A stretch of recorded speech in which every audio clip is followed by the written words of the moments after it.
But we're already off on a tangent, and I haven't even introduced our guest.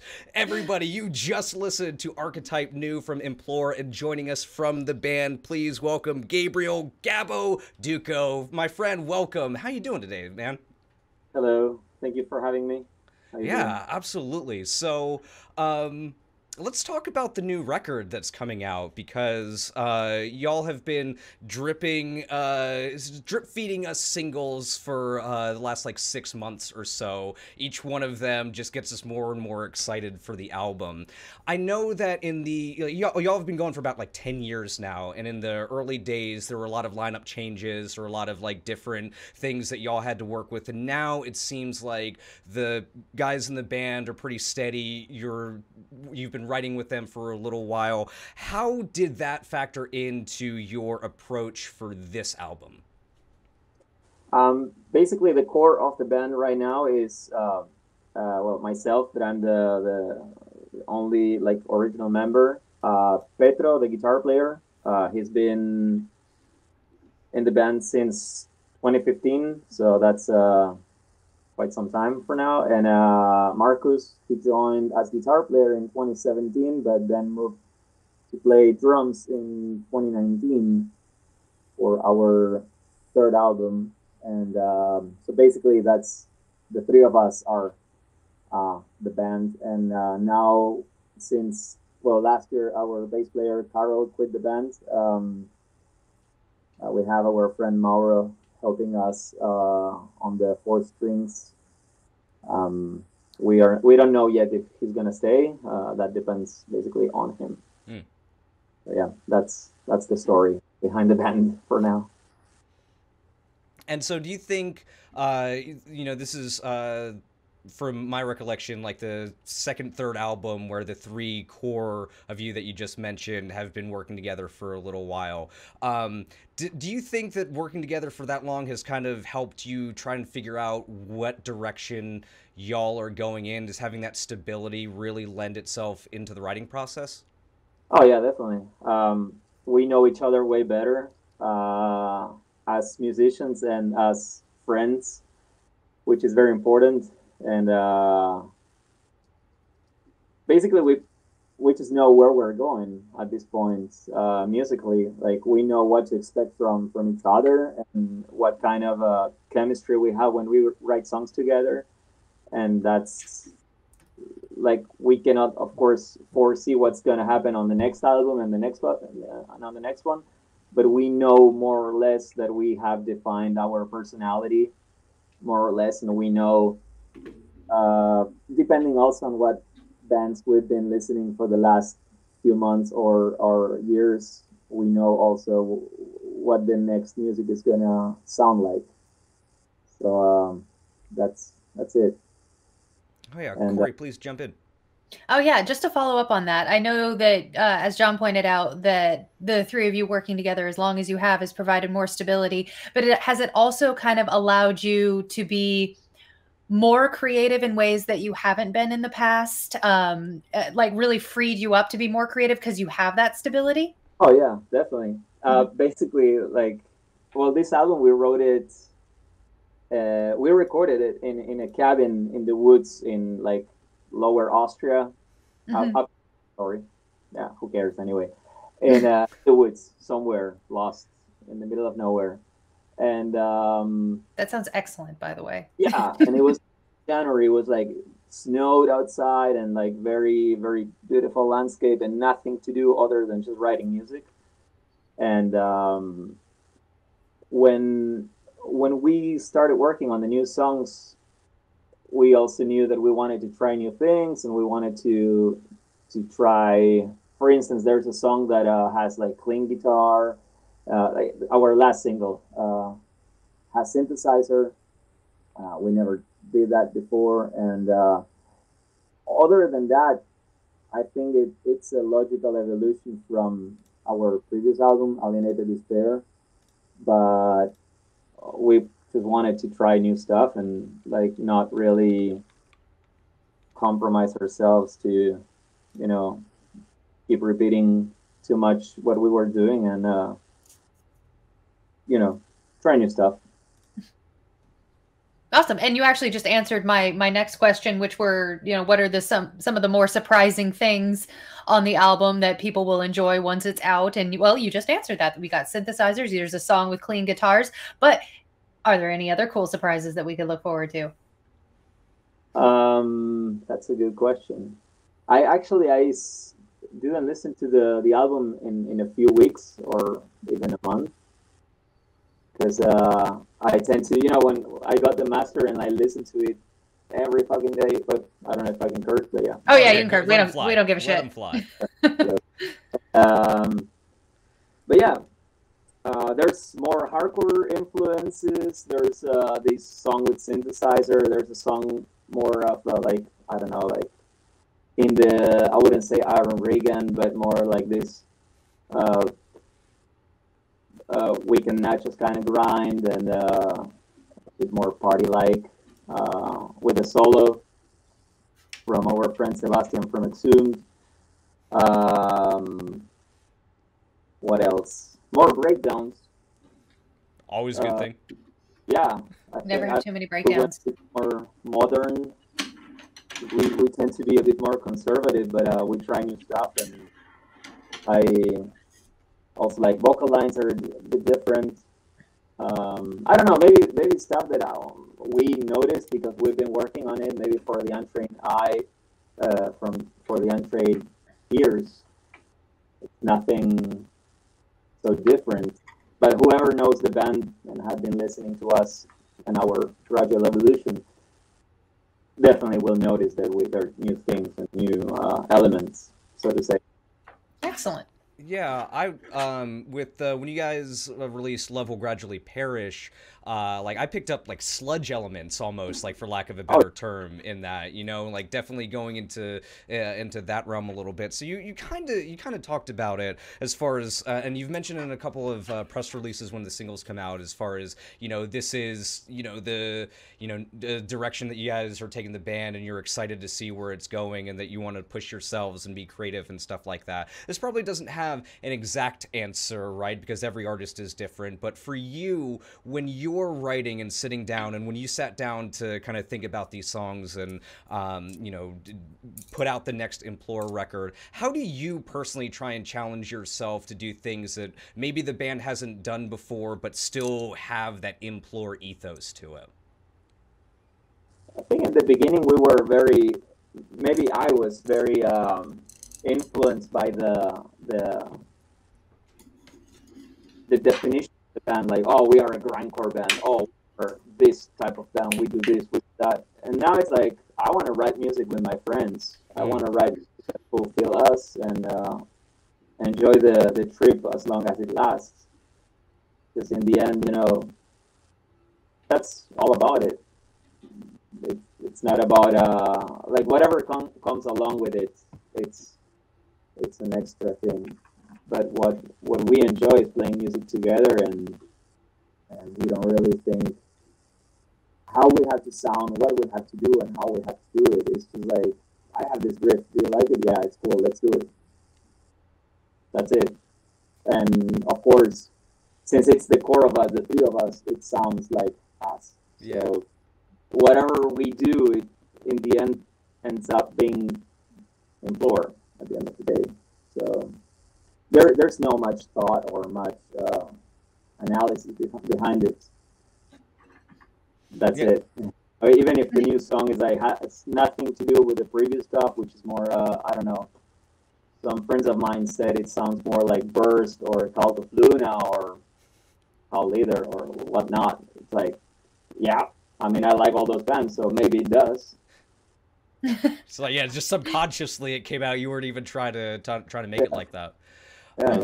Yeah, I love that, because Corey and I chat with bands a lot, that when we see that they're doing something well, and then the answer is just like, well, we're writing music that we want to write. And like that, I feel like, is the secret ingredient for a lot of bands, is like, doesn't matter like what we've done before, what we're doing next or whatever, we're just writing music that we want to write and that sounds good to us, and then the rest kind of flows from that. And it has to be challenging in a way. If you don't progress, if you don't do something that fulfills you and makes you happy to say, okay, we did something that we're proud of, If you don't feel that, then what's the point of doing it? I think it's like in every art field. If you keep doing the same, maybe it used to work that way years back when bands were one thing and they were doing that.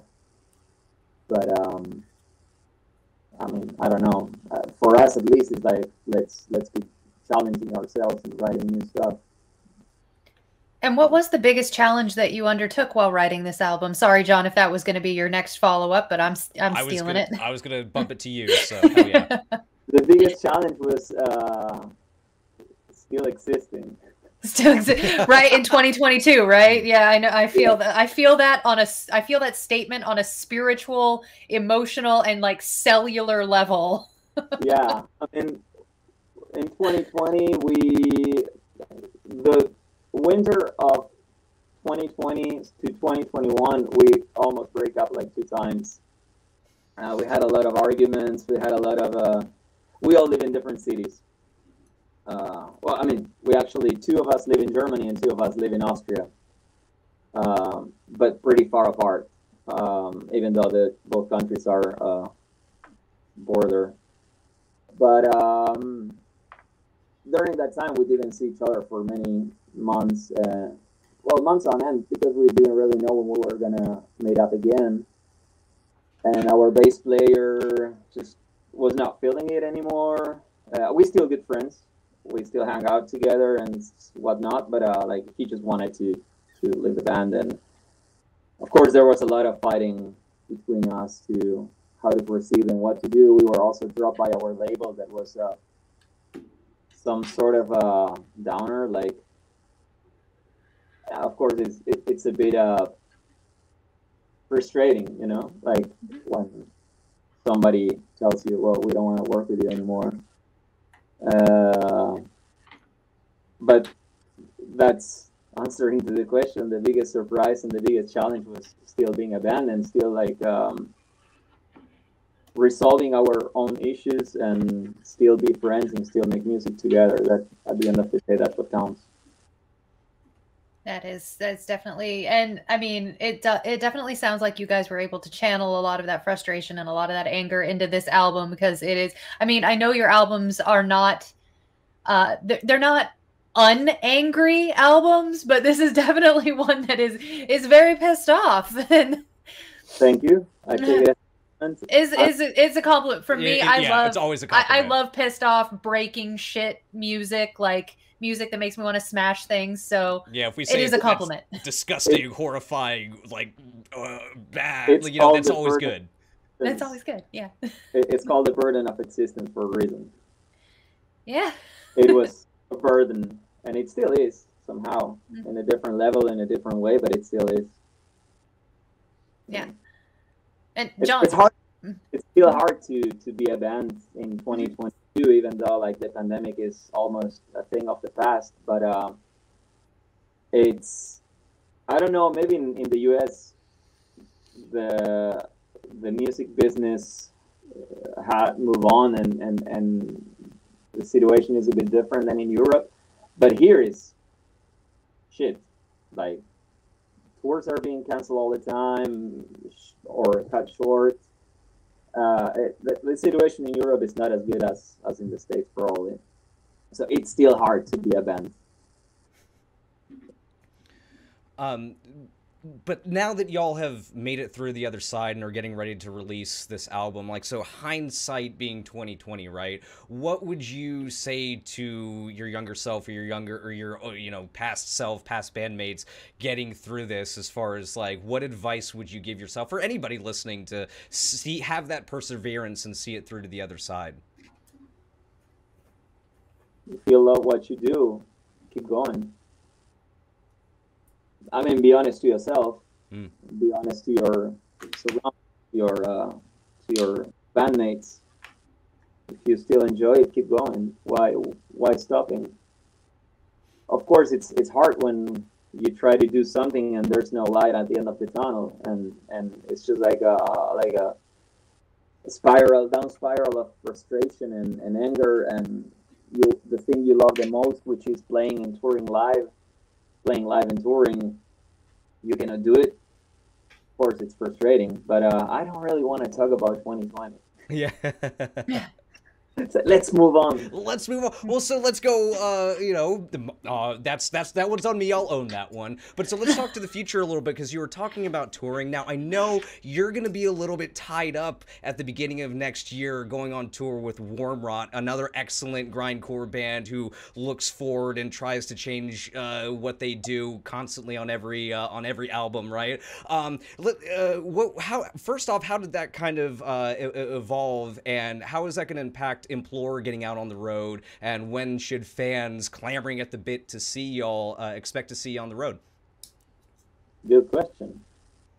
Well, we were supposed to be on tour like next month, but it got canceled, so that's a bummer.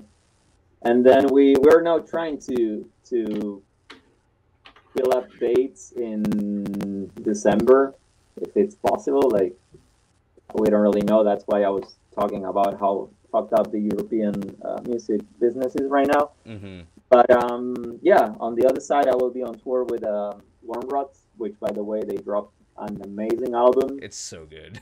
It's contender to album of the year together with Author and Punisher. Fucking love that guy's music. And yeah, I mean, after the European tour with Wormrot, so Implore is gonna tour the UK, and then we're supposed to do, I mean, I don't know, it's still kind of far, but we wanted to do Canada. We still want to go back to the States, but it's so expensive to get the visas and to get all the paperwork, and we are a very small band to what the eyes of the IRS, visas, immigration office and all that. We are not like that massive amount of money. Mm-hmm. So it's really hard to get everything done, all the paperwork, and on top of a lot of money. So I don't know, like, spring should be pretty busy for us, and especially for me, that I will be touring with Wormrot 2 months, then Implore, then maybe again with Wormrot. We don't know yet. We have to get together and see how things work for both sides. So I'm open to keep working, but that doesn't depend on me. We will see. Yeah, of course. Well, we wish you the best of luck. We've heard in the space a lot of just how expensive and non-logistical it is to get to the U.S. from bands from Australia, Europe, UK, and stuff like that, especially smaller bands. So hopefully over the next little bit that can come down and people can get over here, because I know, Corey, I'm going to speak for you. There's so many bands from all of those places I just mentioned that we're like, we want to see them tour so bad, but there's only so much that they can do. So we're hoping that that's going to be sooner rather than later when you can come out this way. But we just want you to get out and play in front of people in general, because I know you love that and your fans love that as well. Yeah, we are a live band. We are touring maniacs. So can't wait to be on tour again with Implore and now with Wormrot. I'm just very excited. I'm looking forward to next year, because like this year for now is like pretty much done. I don't know if we're gonna tour again in December. Like, we have to see that. But yeah, so far I'm excited. I hate being home, even though I have a nice room, but I just want to be on tour. Yeah. I feel it. Corey, please jump in. Oh, well, one thing I was going to say is y'all can just get like a travel visa and just come play in my front yard as my guest. I mean, there is a way around this, and I will find it to get you here. Yeah. Like, you have to, I don't know if this is interesting for anybody. I don't know how many people are watching this thing right now. Mm-hmm. You have to present so much work. Like 3 press letters from other people in the music industry that recommendations. Like, they endorse you. They attest that you exist as a band, as whatever you want to call it, business, music industry. It's so much. It's ridiculous. I mean, it's so much work and so much paperwork and so much money that it's. And then you play, a Tuesday in Minnesota for 5 people. That can happen. I'm willing to do that. It's like, we have rents. We all the other guys live with their partners, and it's we have lives. We're not 22 anymore. Yeah. Well, on to happier things, though. So the album is coming out. What are you most looking forward to with it being out? Being on tour. You're going back to the touring again. I don't do any other thing. I mean, I love touring. What? I don't know. I hope that people will like it. Of course, you expect a bit of acceptance and appreciation from the crowd. I hope people love it. Hope they dig it. Hope they buy it. Hope they, download it, whatever. And they come out to see us play live. And we keep in my front yard. Because that's, yeah. Front yard, barbecues, weddings, bar mitzvah, whatever. We do everything. I have a barbecue at my house. We can make this happen. Yeah. We're gonna have like an Airbnb specifically for bands coming through. The amount of times that she's offered, you're gonna have to have like a Corey Fest or something. Where do you guys? Oh, I would totally do it. Huh? Where do you live? I live in Oregon. Oregon, and you in LA? I'm in Nashville, Tennessee. Nashville, Tennessee, right on. Country music, Dolly Parton, all the good stuff. Yeah. Lots of trees and lots of beer here. So. So well, I mean, I was also in Portland with the ocean. That's right around where I live. The shirt. I saw them with Leprous a couple months ago. They're so fucking good, so good. I was on that tour. Oh yeah. Yeah, I was their driver, and when Loic broke his legs, I ended up being the vocalist. Oh shit! Hell yeah. Yeah. That was like a couple of days after I saw them in Nashville. Like, I honestly think it was just like less than a week later. Yeah, we did like Nashville, then we headed west to like Texas. Yeah, Texas and New Mexico, Arizona, and then in Pomona he had a little accident, and then we dropped him in San Francisco, and I had to learn the songs for Portland. Well, they didn't skip Oregon, Corey. They did not skip Oregon. No. My final question, Gabbo, is related to touring, since this is the topic du jour today.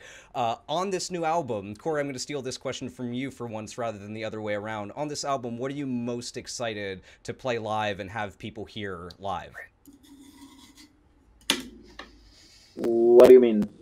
Like, when you go and play these songs from this album live, which one of these songs are you most excited for people to hear? Oh, I don't know, all of them. Of course, we're not gonna play all of the songs. I doubt it.